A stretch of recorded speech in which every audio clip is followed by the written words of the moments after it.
All right, today we're going to talk about a guy who is absolutely central to English literature, Sir Thomas Wyatt.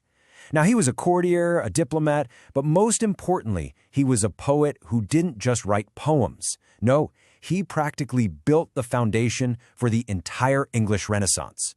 So what's the connection, right? How does a man trying to survive the wild, treacherous politics of the Tudor court end up influencing, of all people, the greatest playwright in history? Well, the answer is a poetic revolution, and Thomas Wyatt was the one who lit the fuse. So in this explainer, we're going to trace that exact revolution. We'll start in Wyatt's crazy world, see how he brought a brand new poetic form to England, dig into the passionate themes of his work, understand his role as a bridge to Italy, and finally, really get our heads around his incredible legacy. Okay, first, let's set the scene. Thomas Wyatt wasn't some poet scribbling away in a quiet attic. Not at all. He was a major player, a diplomat, right in the heart of the action, the chaotic and, let's be honest, often lethal court of King Henry VIII. And this is the key. His poetry wasn't some escape from his life, it was a direct reflection of it. All the uncertainty, the high-stakes games of love and power, he poured all of that raw experience into his poems. And that gave them a personal realism that was just electrifyingly new for the time. Now, his life as a diplomat is what leads us to his single greatest contribution, because while he was serving in Italy, Wyatt found something that would change English poetry forever. That something was the sonnet. He brought back what's called the Petrarchan sonnet. It's this beautifully balanced and really powerful form. It's only 14 lines long, but it's split into two parts. You've got an 8-line section, the octave, that sets up some kind of problem or emotional struggle, and then you have a 6-line section, the sestet, that responds to it. Think of it like a mini drama. The first 8 lines build all the tension, the longing, the confusion, the pain, and then boom, the last 6 lines hit you with the turn, the insight, the aha moment, or maybe just acceptance.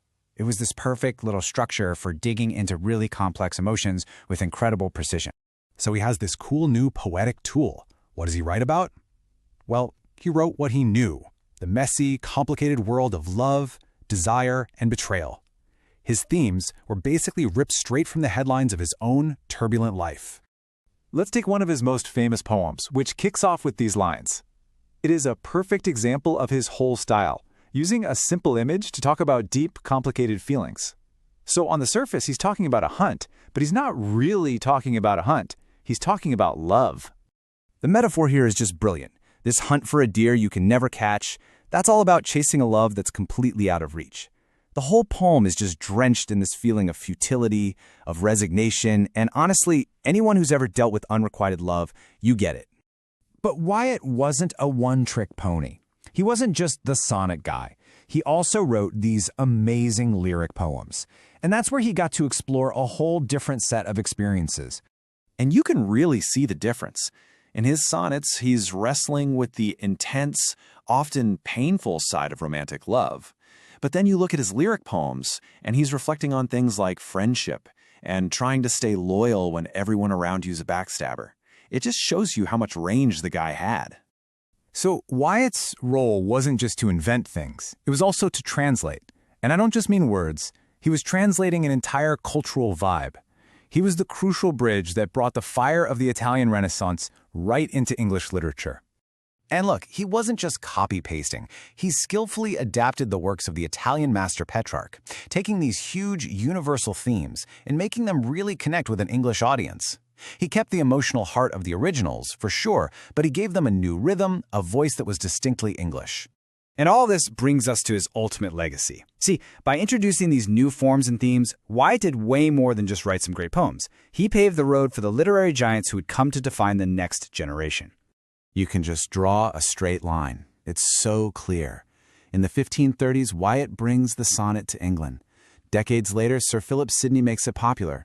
And then, in the 1590s, William Shakespeare takes that very form and perfects it. It's a direct path from Wyatt's innovation to Shakespeare's genius. So, the bottom line is this. Wyatt gave future poets their toolbox. He created the vocabulary and the structures they needed to explore complex human emotion.